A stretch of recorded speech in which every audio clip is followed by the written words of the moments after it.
TV ene kine makare maindi ene cheno mar kukumar wach mikelo ye kide ka kide kodan Jefflo Mbaka orango weche mabende timore kinde gieki kabene koroganda ikore ne yiro mar tarik 26 odiochieng' ma kawuono atire kod moro mogundho atire studio kod director mar Global Peace Foundation Anodan Juma mabende obiro rango godo weche ng'eki achiel kachiel kotenore kod weche go bende mag neno ni kwe nitiere ka oganda ikore ne yiro ka oganda chopi yiro kachiel kod tok yiro arwake studio director atimere kamano moso ganda amoso uno ya ururu ani lungani Daniel Juma kendo mor kawuono ka Jefflo ka studio ka muda bi muda go kod jopinyo ero kawni nya dama kendo arwaki kena goni ero kawno kum kautulo mari mar chopo ko acha ko achiel kachiel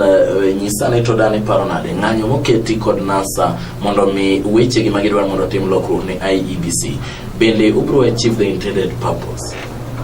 ng'anyo ma nyoro chakre nyoro yes. Kaka ingeni chik owacho chik omiyo raia teko mar ng'anyo kan chik moro ma gineno ok morgi yes. Chik omiyo raia powers mam ginyalo dhi gi ng'anyo as long as ng'anyo no itimo yo ma peaceful ng'anyo itimo kuonde duto nyaka America, Europe yes. Itimo ng'anyo pile ka pile waching'eyo ni piny matinde ni especially kinge weche mag siasa jo siasa ok seche moko ok tit raia yo makare koro raia gine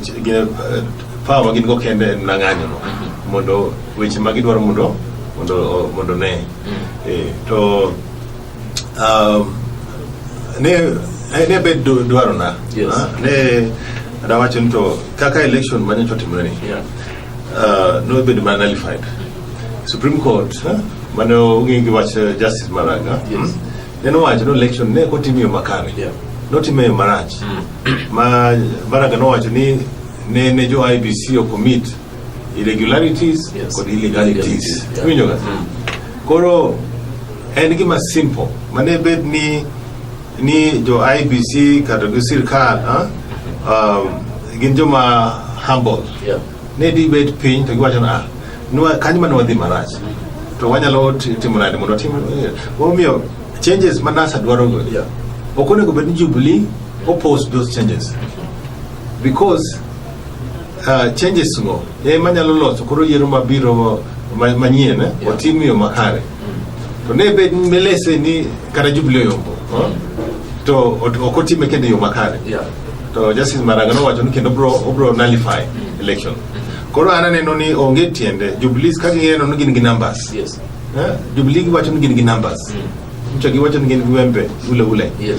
ka gin gi numbers okono gi luor changes mamiyo makonyo IBC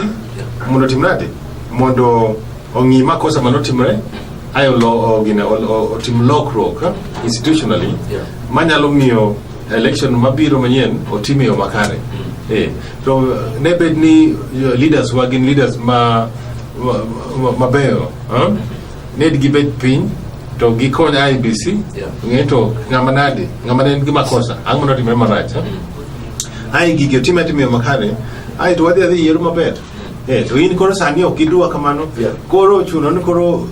joma reason onge koro chuno ni koro raia ema koro wawe puthwa wawe tijewa nyithindo ok dhi school ni gidhi ng'anyo gimoro ma sirkal nyalo bet gi opposition piny mondo gilos maber insoneno ni onego bed ni gibet piny mondo mi giwuo gi winjre ni to wach ni watime nade donge it is the benefit of everyone winjo ga no wach gini yero ni kotime marach to podi lesen keru ne kata no yombo podi ibro gine kethre to maendi dhi bedo nade kaluwore kod chike mabende election rules kata election laws sani ri Jubilee mondo mi oloki koni kod kocha mamoko bende temo wacho ni ka jakon mar IBC onge to jalup mare mano vice chair nyalo lando ker kata any other commissioner nyalo lando ker bende achiel kuom chike mare mondo giloki ni mondo mi teko mag doho mar Supreme Court mondo mi oduok chien manyiso ni ok ochuno bende ni jang'ad bura maduong' ma en Justice David Maraga monego bed ni sidho kata chamo ma president wacho ni any other judge nyalo timo wacho ni paro ni chike midwa ni mondo loki ni yiero mabende jo naso tamore gieki gin to onyalo wache na chika magidwa loko sechegi gin chike makata ko lock gi to kangata the court chike go bro be declared unconstitutional winjoga nuach okinyal loko chike nuach idwaro ni chike go mongi election mabiro matin to nebe ni loko gi maber ne gi chuo time ne gwacho okay election mabiro ni watime chike mantia kaka ne justice Maraga wacho to kagi dwaro loko chike to jobe pinyo ng'ayo to anangen tiki mang'eny monego walok loko chike ma election onego tim windoga nwach election poko tim sani onego bed ni kaka wantie sani ni onego bed ni kan go pande kende to oro mago kura okonego chuno koro ni nyaka adhi kendo igine a register mondo as a voter onego bed ni ka an go pande na ta kende onego qualify amoda go ombulu windoga magi moro magi wacho ni election road election cards go mego konego bed ni mego chiko mondo walok to kendo sani ing'e ni sani kwan go election tarik 26 bo chuno ni in kata an kana ndiko kana ka okura dala to nyaka dhi na dala mondo go kura ang'o miyo nyaka tim kamano ang'o miyo ken wagomna kura ker ang'o miyo ogilok chik gine IBC nyalo kan loko chik wachana ka when election mar president kende winjoga okochuno nyaka idhi Mombasa kana nyaka idhi dala mege chike mag aluongo gi chike mag common sense mawanyalo loko mondo jo wananchi kik safa nikoro wadhi travel dala winjoga wadhi wago kura winjoga meno bro in decent branches ji mang'eny to kendo kata sani gino ko olor kata olor gine balare mana Nairobi ni to student mancho register ko kura na Nairobi ko giduogo ogiduogo kura koro megi gik monego bed ni waloko jo bunge awacho jo parliament members of parliament onego bed ni giloko chike makonyo raia ok ni gin giloko laka chike nwach ker Uhuru go nigi sim ni lokur gini koro loka nwach gidwan mondo gikony ker Uhuru winjoga ok onego bed kamano onego bed ni giloko chike makonyo raia winjoga nwach gine bunge en bunge mar raia jogo waoro gi kuro mondo gilok chike gilos chike makonyowa okono bed gi loko na chike makonyo mna gin mondo gino ka gino ngotel Nso ni maendi neno ka jumbeti mopogore kata envoys machalo kaka mag United States bendo kwero gini oyo chike gi kimoloko bro thiro kata IBC mondo mi kigi tim yiero maber okwagi ni mondo mi giwe gi share their plan mar loko chike gi mondo mi oganda tim yiero gi chike mantie koka jodi dana no gino en a political strategy nwach ngeni Jonasa benyo yor biro gi irreducible minimum Pinyo, koro gibende giwacho, wabende wabigi amendments. Koro en political strategy. Koro to aneno gino gibiro go mondo neutralize irreducible minimum nasa negoka. Pinyo ga. Koro kako bende it's unfortunate, but pinyo mineno ni. To maindi uneno ka dhi tero piny mar Kenya kuma chalo nade. Kadi poni wadhi mana nyime kod Jubilee dwa loko chike kocha nasa bende gi reducible minimums koni magidwa ni mondo bed met ko gidhi yiero. Kagi tumo giloko chike ma unconstitutional to jibro the court to loko chike ma giloko ginyalo mna loko chike bills ma moyeni bunge mo loko to kagi gimulo malagi moko ma constitutional to it will not pass through to bende sani ker Uhuru I don't know kanyo nto bende powers menego sani oyene mondo sign chike go into laws. I don't know. Chabinyo powers men go should be limited.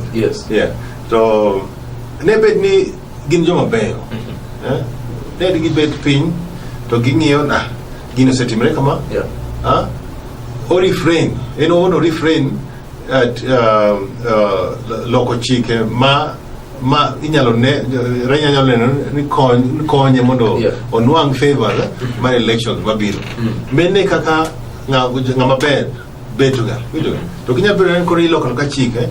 nwach idwaro mondo gigi okonyi gine yiero mabiro meno oyo meno watamre kabisa mano kunyali rokona nya dana obro ka wiyo matene ka ito doge thulo mar yo kabele ko obro dhi nyime kod twak machalo kama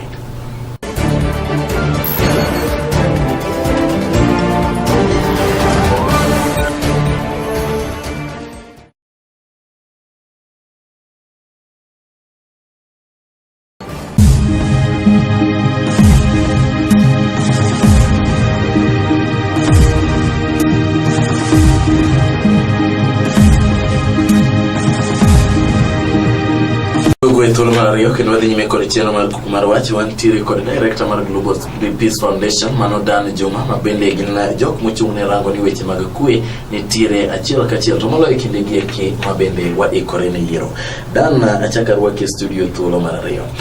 Ng'anyo mosebiro kadhi nyime kan waneno to nitiere kon ariyo mar ng'anyo machalo kamaendi. Ne wadhi kanyo ero kane watemo mondo mi wamanye kaka wanyalo yudo stories mwanyalo mi oganda. To noyudo ka nitiere oganda ma bende luongo ni the business community. Aneno ka ng'anyo ni bende koro nochako lokore gimoro ma en between the business community ka achiel kod jonasa. Nikech aneno ka jogi temo biro e town kaendi to giyudore gi jonasa to kite makoro bare. Maendi to nyiso na Nyoro kinyi nyowan gi meeting. Yes. The real business community of Nairobi. Nitiere the real business community. I remember Mark Kepsa. Yes. Given Kenya Daima. Yeah. So one year who are the real business community? You know, the business community,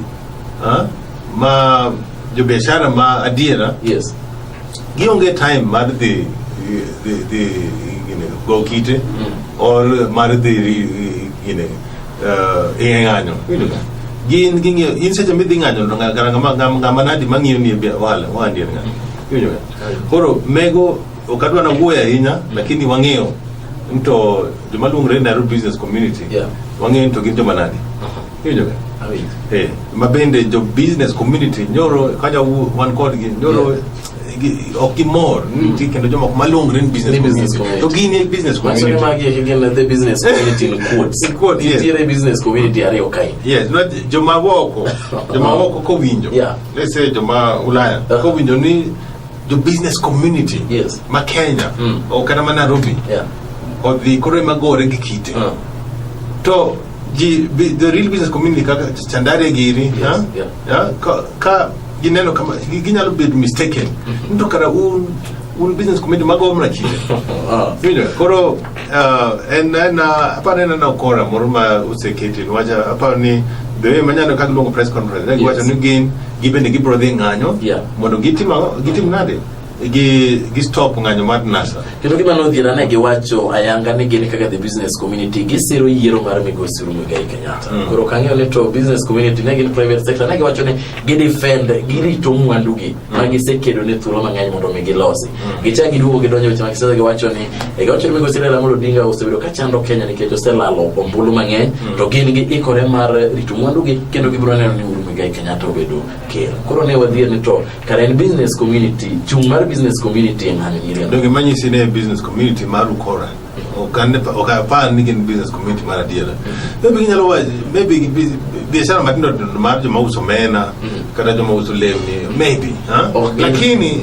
okinyal keto matek ni koro ni business community koro uni ma uluongre business community koro nudwa the zero ko maru no ker maru ko maru Uhuru Kenyatta mako ma presidency oken mar ngato oken mare ba mar mondo go ni gin business community ngen koro gin gidhi gichiro meni go en koma Kenya momiegi constitution. Yes. Winjoga ma ntie kaka ieri to ntie kaka igoli. Winjoga to gigi duto is constitutional. Election itimeyo makare ko Uhuru yombo to en mobed kanyo to ka ngamachielo yombo to ngamachielo madojo kanyo okinyal wacho ni koro hii niketi ni in business community ni ming'eyo mang'eny ni koro ni hii nidwa dhisira ngo concentrate your handy uso mena ni wedi ki weche mag siasa anago kwero jo business community giwari gi weche mag siasa gitimo demo handgi to giwere gi weche mag siasa otimiyo ma siasa to kati dwaro ng'anyo to gibede gichiu report ni police to gibede gi chieng' man wajana ka nasa ni Monday gi Friday gibede nyalo wacho na okay wan wapoga ng'anyo every Wednesday. Yes. To koro wang'ewa why not Wednesday business community nigi ng'anyo mondo wang'e to ng'anyo gino chal nade dong nono ka gitembo mar gine chieng' mane Supreme Court kane gi ng'anyo against Maragi. Yes. Yeah, it's okay. Jubilee bene nyalo ng'anyo, nas nyalo ng'anyo, as long as ne itimeyo mar kwe. To ginyalo wacho matek no business community ni koro nwachi dhi ng'anyo koro anabiro kweri mondo ging'anyo medo tiji nitie tich jomondiko tich kaka police wamiyo gi tear gas bagin tiji gen mar control gik ma ng'anyo ok jo business community no Erokana nya dana ndio kwa chakanya ne ubede meeting con the real business community wacho ne mane wan goda anniversary kan ma to gin business community in quotes nisane to iparo ne economic impact mar weche machalo kamagi wanyalo wacho nango moving forward kadi poni mind system wa dhigo nyime nikech nyoro kane nyalo wuothe chuny to maduong ne nyalo ka dukni mathoth ne olor kendo taunde mamoko bende ne nganyo bede kor moyo pogoro nitiero kana mane bedo kor bo kendo loro dukni mind nyiso nango e dongruok mar chuny hawacho kama dugini bede kiwuoyo gi ngata ngata yote bro nyisi ni economic development mar piny okinyal separate kod political maturity mar piny ka pinje madongo ka America, Germany, UK gin economically developed but before that nene gi achieve gimiluongo ni political maturity. Piny kaka Korea bende ne gin gi ng'anyo mang'eny mane ne gi shida mang'eny mane nitie dictators ang'o lakini ne gi achieve political maturity kise achieve kore wacho piny ose achieve political maturity to koro miyowa permission mondo wabed gi economic development koro marwa ma Kenya ni of course we regionally one a powerhouse ma East Africa economically lakini problem wango and politics marwa and politics maonge adiera as long as ni politics marwa ber kata bed ni wagera ngo ko kwa fix politics to our economy will not be resilient koro achon onego jo pinywa jo mondo tim kama wa make sure ni democracy tie makare mondo investors kabiro to ngena Kenya nigi democracy Kenya timo yiero yo makare kata kadhi ba invest to yiero ma Kenya ok bi woke lweny nwach en yiero mitime yo mara yanga koro jok bigore as long as nitime yo moro ma upuzi manyane no kotimeno itimeni to ok bi bet kata gi investors koro gini bro affect our economy koro wacho kama Jubilee jo NASA mondo wabed piny mondo wa agree ni yiero makare yiero mayanga konyo jite sani en Uhuru gi Raila kiny bo bedo Ruto kata gi ng'at monono koro in mbunge midwa loko chike nwach Uhuru nyisi ni loka to kiny maybe imidwa chung ker to kiketo rules marach ma ok ngi the whole country to in won't be affected koro waloso rules mag posterity ok ngi nga rules nwach wadwaro mondo wakonya ok ne watim kamano koro as long as ni okwa siasa marwa okber waboro gi shida mo ino wacho gani ni siasa mbaya maisha mbaya niso ni kulu gi siasa marach maisha maru bedo bobet marach koro mene kaka nene kwa yuagi wach maru economy kapo kwa loso ni to weche mag siasa to chalo na kolose weche to bedo kwa siasa maradiri mar dongruok kwa wach ni oyo wan wadongo politically kendo wadongo economically joma dongo wacho ni kidwa chamo kuon nyaka luok lweti pore kichemo kuon maber koro ini nyalo biri idwa chiamo kuon poke logo is the same thing walok mondo bed joma ratiro makoro kwa gine koro kwa loso chumi maber o chumi donjo erokana nya dana kawa tiyo to nyisani kaka jok mochung ne weche go kuma de kelo kuya ng'eyo ni tipo mabene no ringo media kaindi nyaka social media kaka jo mbalariany wacho ni nyithindo mbalariany kaka ne gibedo brutalized kod obila wacho ne wach ni kano nene to okang bene tiro kang mora museka kata bendo segolo statement e wach ni wach ni kanyo ruok and one of the first people my nyoro condemn gino on my Twitter watch ntie student mangeo masomo university mano nyisa weche immediately one manwa kongo reveal weche aya chaka wuoyo gi Jolo Society of Kenya I to or message ni iPod for investigate watch eka koro watch ni wo okone go benu an piny ma nyithindwa wa oro polisi mondo go nyithindwa onego bed ni joma polisi ma dhi go nyithindo ni maybe nyithindi won somo kanyo kata somo mbalariany moro koro en gimo kayiego kata bed nade kata bed nang motimre onego bed ni watiyo go nyithindwa iyo makare to nini oro polisi gi bunde gi rungu ni go nyithindo ga manyane kego meno ni gimo atamra kabisa en gima nyane no ka police commissioner woyo TV to kochiwo kata duoko maber ipenje kama to koduoko maber ok en gima onego bed ni timre gine civilization koro democracy marwa ibo lony marwa bong'eyo to what treat jowanadi citizens magwa kata ka gin gi shida moro onego bed nwapimo nigi yo maber ok bed nwaoro polisi ni dhi go gi rungu meno watamre to bende kodhi nyime to bende wabo medo tamre.